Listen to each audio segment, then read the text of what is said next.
Alhamdulillahilladzi arsala rasulahu bil huda wa dinil haqq liyuzhirahu 'alad dini kullih.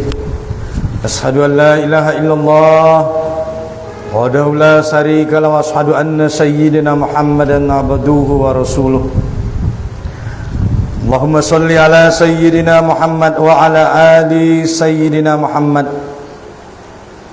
Wa qala ta'ala ya ayyuhalladzina amanu taqullaha haqqa tuqatih wa la tamutunna illa wa antum muslimun. Wa qala ta'ala fi ayatil ukhra wa tazawwadu fa inna khairaz zadi taqwa.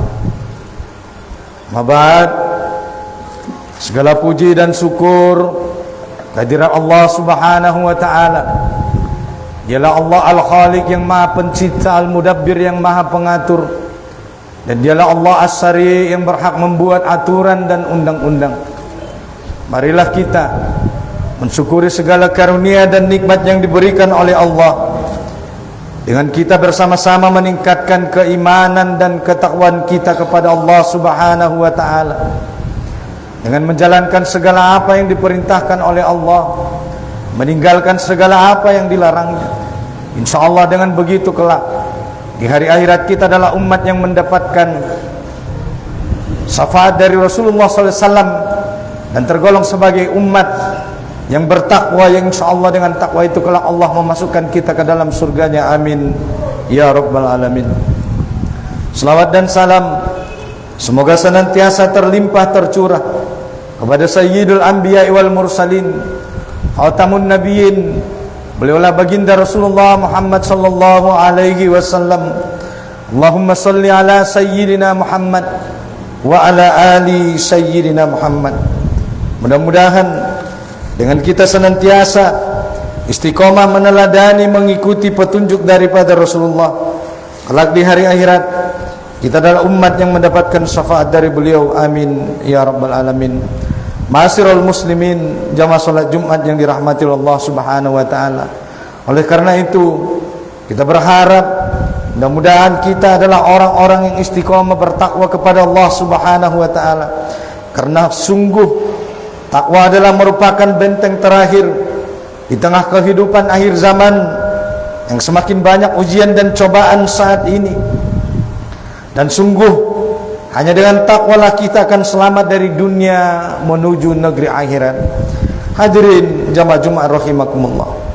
Di antara sekian banyak daripada keistimewaan sebagaimana pada bulan hari ini, itu bulan Ramadan, adalah merupakan karena Ramadan adalah bulan Al-Quran.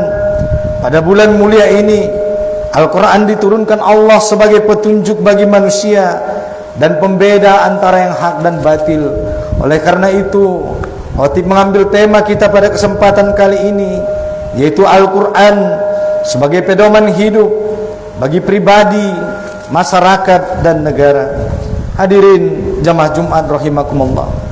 Dalam Al-Quran Allah Subhanahu wa taala mengatakan, "Syahrul Ramadan alladzi unzila fihi al-Qur'an hudan lin-nasi wa bayyinatin minal huda wal furqan."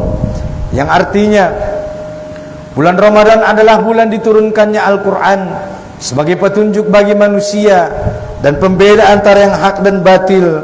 Quran surah Al-Baqarah ayat 183. Oleh karena itu Al-Quran bahkan diturunkan pada malam paling yang istimewa, yaitu pada malam Lailatul Qadar, malam yang lebih baik daripada 1000 bulan, sebagaimana Allah jelaskan dalam surah Al-Qadar ayat 1-3. Oleh karena itu Al-Quran adalah cahaya penerang yang akan membimbing manusia menuju kebenaran, menuju kebahagiaan dan keselamatan di dunia serta akhirat. Bahkan hukum-hukum daripada Al-Quran itu berlaku sepanjang masa, tak lekang oleh waktu dan perubahan zaman. Oleh karena itu Allah Subhanahu wa taala menegaskan di dalam Quran surah Al-Baqarah, yaitu surah Al-Baqarah ayat kedua, Allah Subhanahu wa taala mengatakan, "Zalikal kitabu la raiba fihi hudal lil muttaqin." Bahwasanya Al-Quran ini tidak ada keraguan, tidak ada dusta di dalamnya, petunjuk bagi orang-orang yang bertakwa. Maka kalau kita mengaku orang yang bertakwa, petunjuknya adalah Al-Quranul Karim. Oleh karena itu, manusia ini membutuhkan tentunya yang namanya petunjuk. Karena kita suatu saat akan kembali ke hadapan Allah Subhanahu wa taala.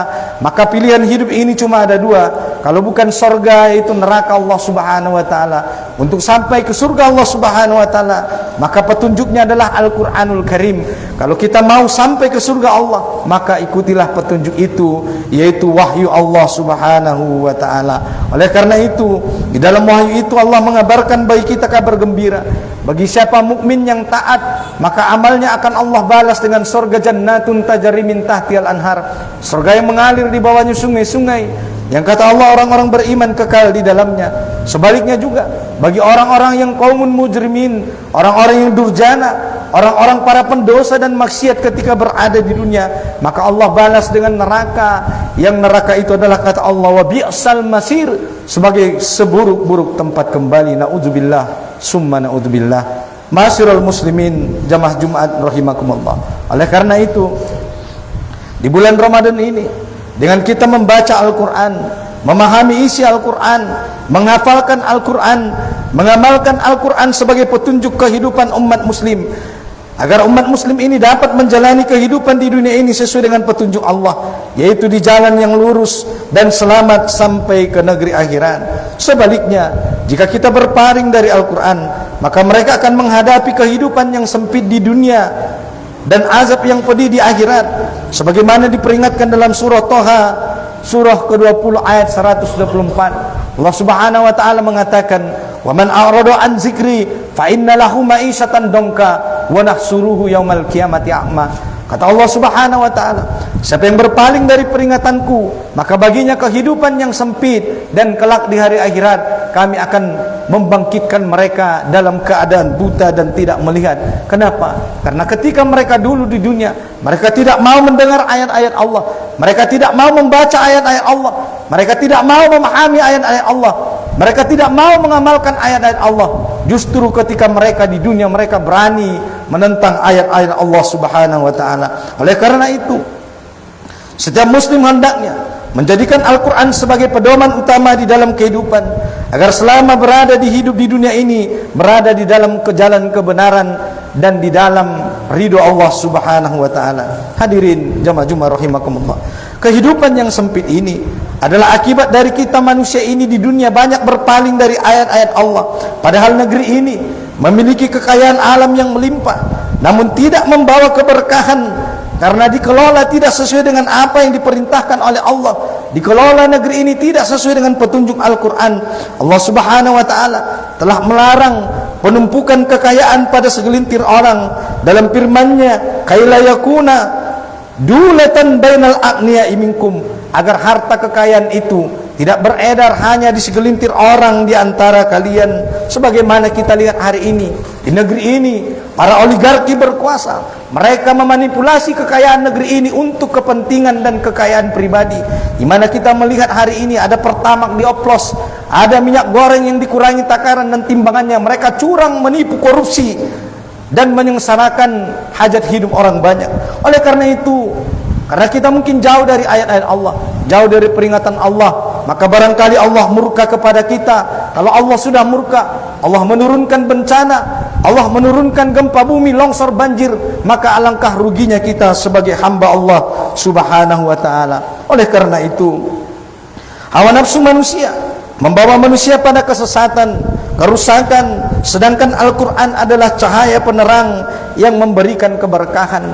Siapa saja di antara kita yang ingin memiliki cahaya dan penerang dalam kehidupan, maka ikutilah Al-Quran. Karena Allah Subhanahu wa taala mengatakan, qad ja'akum manallahi nuran wa kitaban mubina.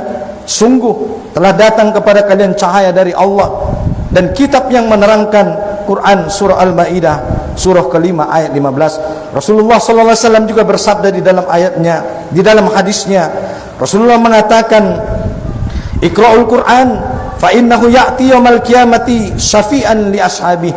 Bacalah Al-Qur'an karena kelak di hari akhirat ia akan datang memberikan syafaat bagi orang-orang yang membaca Al-Quran ketika berada di dunia. Oleh karena itu, Al-Quran tidak hanya menjadi pedoman bagi individu masyarakat, tetapi juga bagi negara. Keagungan Al-Quran digambarkan dalam firman Allah Subhanahu wa Ta'ala.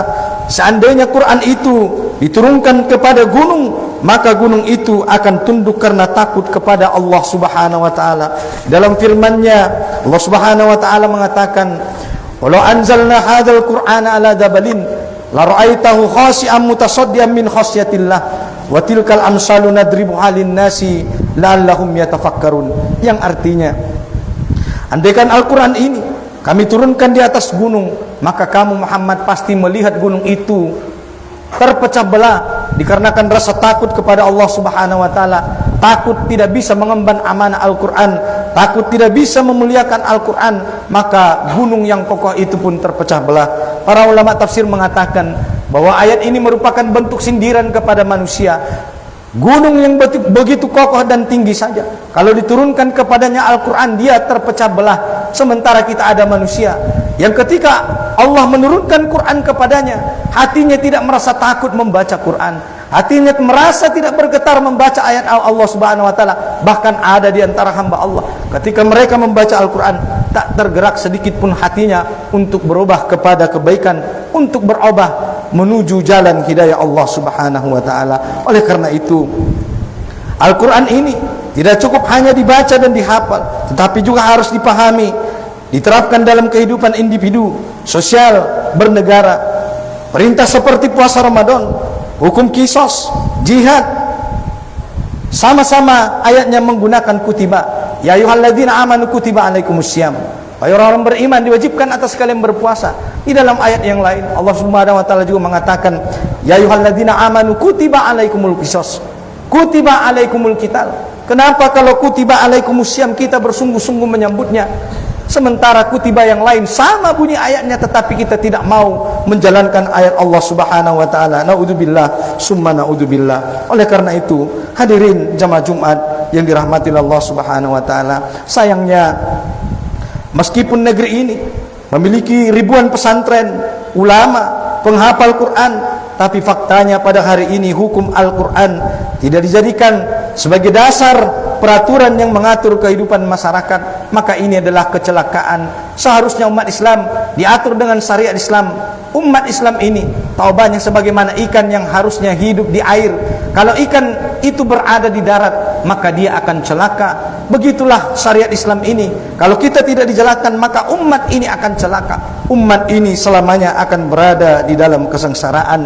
Apalagi sudah jelas akibat mengabaikan Al-Quran dan hukum-hukum Allah Subhanahu wa Ta'ala, negeri ini menjadi gelap. Akibat mengabaikan hukum-hukum Allah, negeri ini dipenuhi kemungkaran, kebatilan, bahkan korupsi gila-gilaan, triliunan rupiah, bahkan sampai mencapai kuadriliun, bahkan diperkirakan mencapai 2 kuadriliun. Judi online, perampasan tanah rakyat, pergaulan bebas, penyalahan gunaan narkoba, pinjaman online, hingga perampokan sumber daya alam oleh kapitalis merajalela semua di negeri ini adalah akibat kita berpaling dari ayat-ayat Allah Subhanahu wa Ta'ala, sebagaimana digambarkan dalam Quran surah Rum ayat ke-41 dan ayat ke-124 tadi. Oleh karena itu, kehancuran moral dan sosial ini hanya dapat digantikan dengan kita kembali kepada hukum-hukum Allah Subhanahu wa Ta'ala, dengan kita kembali kepada hukum Al-Quran, menjalankan syariat Islam. Oleh karena itu, penerapan hukum Quran secara sempurna dalam kehidupan adalah sebuah keharusan, bukan sekadar pilihan. Negara wajib menjadikan sebagai pedoman dalam seluruh aspek kehidupan hukum-hukum Allah Subhanahu wa Ta'ala, bukan hanya dalam ranah individu, masyarakat. Oleh karena itu, bulan Ramadan ini seharusnya menjadikan kita sebagai orang-orang yang semakin takwa taat kepada Allah Subhanahu wa Ta'ala. Dan Ramadan ini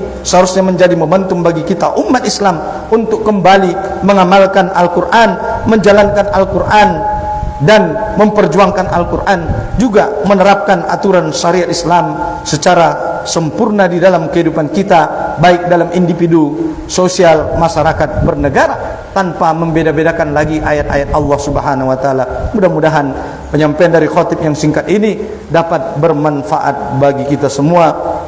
Barakallah li wa lakum fil Qur'anil azim wa nafa'ani wa iyyakum bima fihi minal ayati wa dzikril hakim wa taqabbalallahu minna wa minkum tilawatahu innahu was-samiul alim. Aqulu qouli hadza wa astaghfirullahal adzim innahu huwal ghafurur rahim.